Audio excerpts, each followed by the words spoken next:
انہوں نے کہا بڑے نے کیا قتل کرنا ہے, فینڈرز قتل کرنا ہے. تو اس کے اندر ایک اب گورے نے بنایا ہوا قانون, ہم تو نہیں کر سکتے. شادی کے بارے میں چائلڈ میرج ریسٹرینٹ ایکٹ آیا تھا 1929 کے اندر. اس چائلڈ میرج ریسٹرینٹ ایکٹ کے اندر 1920 کے اندر ہی برطانیہ کے اندر انہوں نے اس کی ایج رکھتی تھی 16 سال, انہوں نے بھی کر دیا. لیکن انہوں نے پھر کہا کہ نہیں, پیوبرٹی از امپورٹنٹ, کیونکہ شادی کے لیے بیسیکلی کانجوگیشن یعنی آپس میں ملاپ جو جنسی, یہ شادی کے رسول کے لیے اس کی ضروری ہے. رسول اکرم صلی اللہ علیہ وسلم نے فرمایا کہ اپنے بچوں کی جب پیوبرٹی ہو جائے تو شادیاں کرو, ورنہ تم اس کے گناہ میں شریک ہوگے. یہ بہت خوفناک قسم کی بات ہے. والدین کے بارے میں آپ نے کہا. اب اس کے بارے میں انہوں نے کہا کہ یہ ہوگی. اب انہوں نے یہ عجیب و غریب بحث ہے جو کہ پاکستان میں ہم لوگ سارے کرتے ہیں, جو کہ irrelevant بحث ہے کہ جی وہ اس کو میچور نہیں ہوتا, وہ افورڈ نہیں کر سکتا, وہ پیسے نہیں ہوتے. اور 18 سال والے دن اگلے دن وہ میچور ہو جاتا ہے, اس کے بعد مرسڈیز آ جاتی ہے, اس کے بعد گھر آ جاتا ہے, اس کے بعد بینک بیلنس آ جاتا ہے, کوئی 18 سال میں میچور ہو جاتا ہے. شادی تو بنیادی طور پہ جسمانی تعلقات کے لیے. اچھا پھر ہر قانون کے بارے میں کہا جاتا ہے کہ law stems out from the norms and morals of the society. قانون جو ہے لوگوں کے رسم و رواج سے اٹھتا ہے. پاکستان میں 30 سال کا بچے ہو جاتی ہیں اور شادیاں نہیں ہوتی, اکثریت کی ایسی صورتحال پہ ہوگی. اچھا اس کے بعد بڑے جو لیول پہ ہوتے ہیں مرد, وہ بیچارے اپنا گھر بنانے میں لگ جاتے ہیں. جو ایک بیچارہ زنا سے بچنے کے لیے نکاح کرتا ہے اس کو کہتا ہے خبردار واپس چلے جا. اس نے شادی جو دونوں نے کس لیے کی ہے کہ ہم زنا نہ کریں. ہم نے کہا نہیں 2 سال تم زنا کرتے رہو, شادی مت کرو. تو یہ انتہائی غلط فیصلہ ہے بابر ستار صاحب کا, اور میں نے اس پہ لکھا ہے, افسانوی دلائل کی بنیاد پہ لکھا ہے کہ 18 سال کے بعد اس کے پاس کیا آ جائے گا, کیوں میچور ہو جائے گا. 18 سال میں نوکری ملتی ہے نا جی. آپ نے 18 سال میں اس کا وزیر دوست ہے, اس نے نوکری لے دی اس کو, یہ چلو 18 سال میں نوکر ہوگا, اگلے دن وہ میچور ہو جائے گا تو بیوی کا جناب خرچہ بھی اٹھا لے گا اور سب کچھ کر لے گا. تو یہ بدترین فیصلہ ہے اسلام آباد ہائی کورٹ کا. میں نے اس کا کالم بھی لکھا ہے اور میں نے شریعت کونسل میں بھی لکھا ہے. نکاح کو تو ناجائز کوئی قرار دے ہی نہیں سکتا. رسول اللہ صلی اللہ علیہ وسلم کہتے ہیں میں نہیں قرار دے سکتا. بابر ستار کون ہوتا ہے؟ اچھا سر, اس میں لاہور ہائی کورٹ نے 3 سال پہلے وہ جو لڑکی نے بھاگ کے وارڈن سے شادی کی تھی 14 سال کی, وہ لاہور ہائی کورٹ نے جائز کر دی تھی, اور اسی دوران انہوں نے ایک 15 سال کی ناجائز کر دی. سب نے جائز قرار دیا ہے. دیکھیں شادی اگر دیکھیں آج سے پہلے یہ مشرف کی خرابیاں نا جو ہمارے ملک میں آئی ہیں, آج سے پہلے پیوبرٹی جو تھا, بلوغت جو تھا, یہ ڈاکٹر کا ڈومین تھا. ڈاکٹر بتاتا تھا کہ یہ شخص بالغ ہوا یا نہیں ہوا, سرٹیفکیٹ دیتے تھے. اب انہوں نے کہا عمر, اب 18 سال میں ایک لڑکا بالغ نہیں ہوتا تو آپ کہیں گے بالغ ہے, وہ جو مرضی کرتا ہے اس کے ہاتھ لڑکی پکڑا دو. یہ 14 سال میں بالغ ہو جاتا ہے اور وہ کہتے ہیں جو مرضی حرام کاریاں کرتے رہو, تم یہاں نہ کرو. یہ بنیادی طور پر دیکھیں جن دنیا میں جن ملکوں میں یہ قانون بنا ہے, امریکہ میں 17 سال 18 سال ہے, ایک ریاست جس میں 14 سال ہے. امریکہ میں 10 لاکھ بچیاں 18 سال سے کم عمر کی ہر سال حاملہ ہوتی ہیں. ان میں 60% بچے پیدا کرتی ہیں, 30% وہ ہے کہ جو کہ اپنا آبارشن کرواتی ہیں, اور 10% کا اسقاط عمل خود ہو جاتا ہے. تو روک لیا قانون آپ نے. تو آپ بھی چاہتے ہیں کہ ہمارے یہاں بھی 10 لاکھ حرامی بچے پیدا ہونے چاہیے پاکستان کے اندر بھی.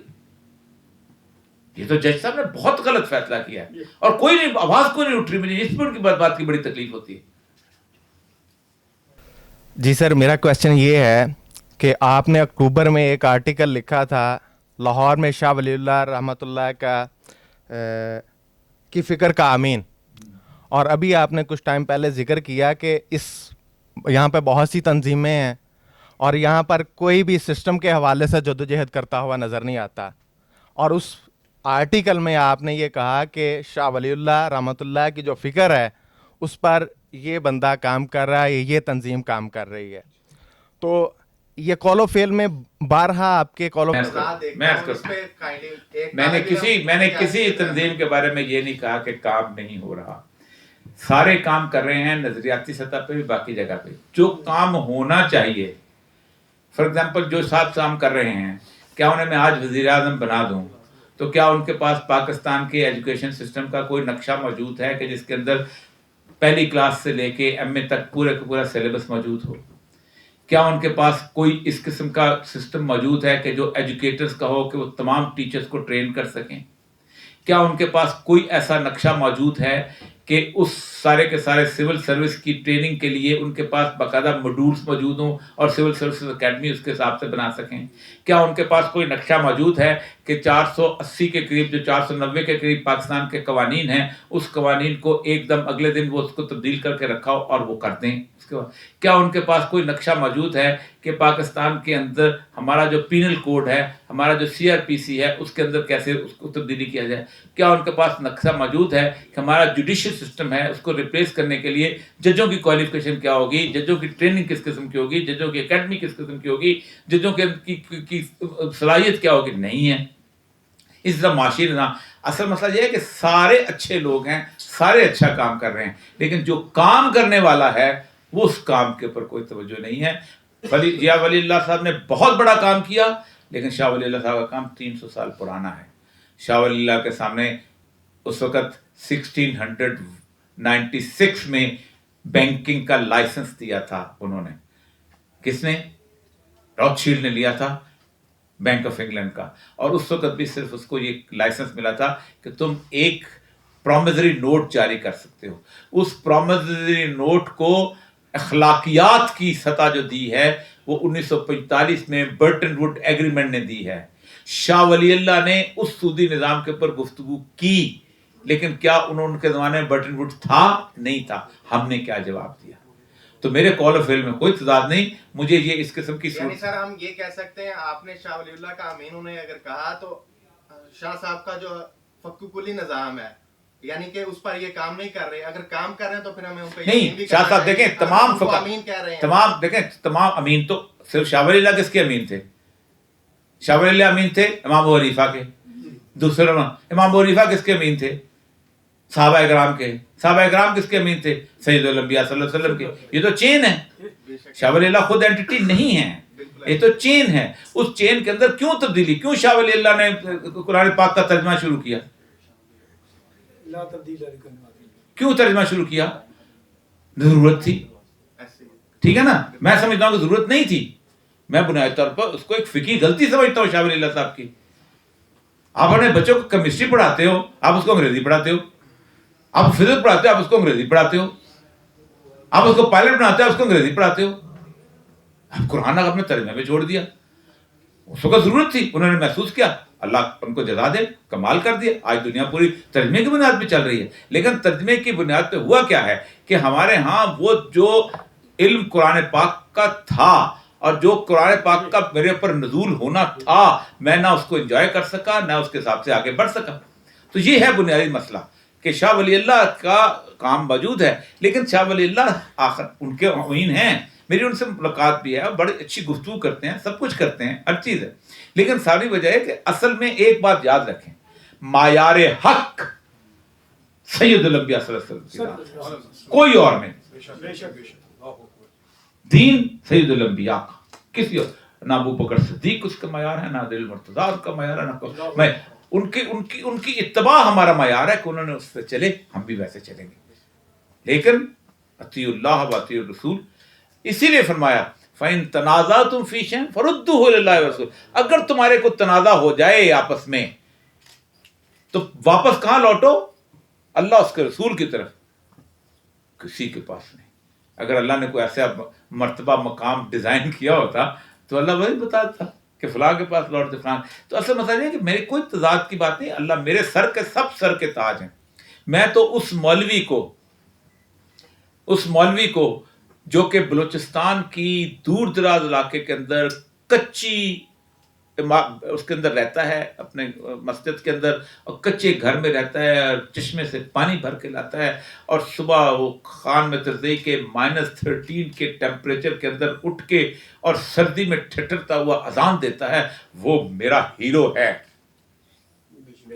وہ میرے دین کا نمائندہ ہے، وہ ہے جو میری عزت کو بحال رکھتا ہے۔ اقبال کہتا ہے جا کے ہوتے ہیں مساجد سفارا تو غریب، پردہ رکھتا ہے اگر کوئی تمہارا تو غریب، عمرہ نشہ دولت میں ہے غافل ہم سے، ملت بیضا ہے روشن غربا کے دم۔ وہ ہے اصل، گالی بھی کھاتا ہے، بھوک میں بھی رہتا ہے۔ کمال لوگ ہیں، وہ کمال لوگ ہیں، لاکھوں لوگ ہیں۔ آج تک مجھے بتائیے کبھی ایک دن کے لیے کسی مسجد کے اندر نماز لیٹ ہوئی ہے کہ مولوی ہڑتال پہ چلے گئے؟ کبھی آج تک کہا کہ آج آج آج آج مولوی جو ہے اس نے تنخواہوں کے لیے دھرنا دیا ہوا ہے ڈی چوک کے اندر. وہ ہمارا خاص اس کو آپ براہ راست کہیں یا اس کو غیر جانبدارانہ طریقے سے بیچارہ وہ ہمارے نمائندگی کر رہا ہے, بڑا کام کر رہے ہیں. یہ سب میرے سر کے تاج ہے. شاہ ولی اللہ والے ماننے والے ہوں, جماعت اسلامی والے ہوں, تحریک اسلامی, سب اچھا اپنی نیت کے حساب سے. وہ کوئی دیکھیے جتنے بھی ہمارے فرقے ہیں یہ جو نماز پڑھاتے ہیں روزہ رکھتے ہیں یہ اپنے باپ کا تھوڑا کرتے ہیں. انہوں نے اللہ کے رسول کو ایسے سمجھا, یہ آگے بتا رہے ہیں. اور اگر ہم بیٹھ جائیں تو اختلاف قطعاً, اس وقت میرے خیال ہے اگلی دفعہ ہم بات کریں گے کہ اختلاف امت ہے ہی نہیں جو ہم نے پھیلایا ہوا ہے. بہرحال بہت بہت شکریہ. انشاءاللہ اگلی دفعہ اگر میں اسلام آباد سے واپس آ گیا تو انشاءاللہ میں بتا دوں گا, آ جائے گا تو پھر انشاءاللہ ملاقات کریں گے انشاءاللہ. واخر دعوانا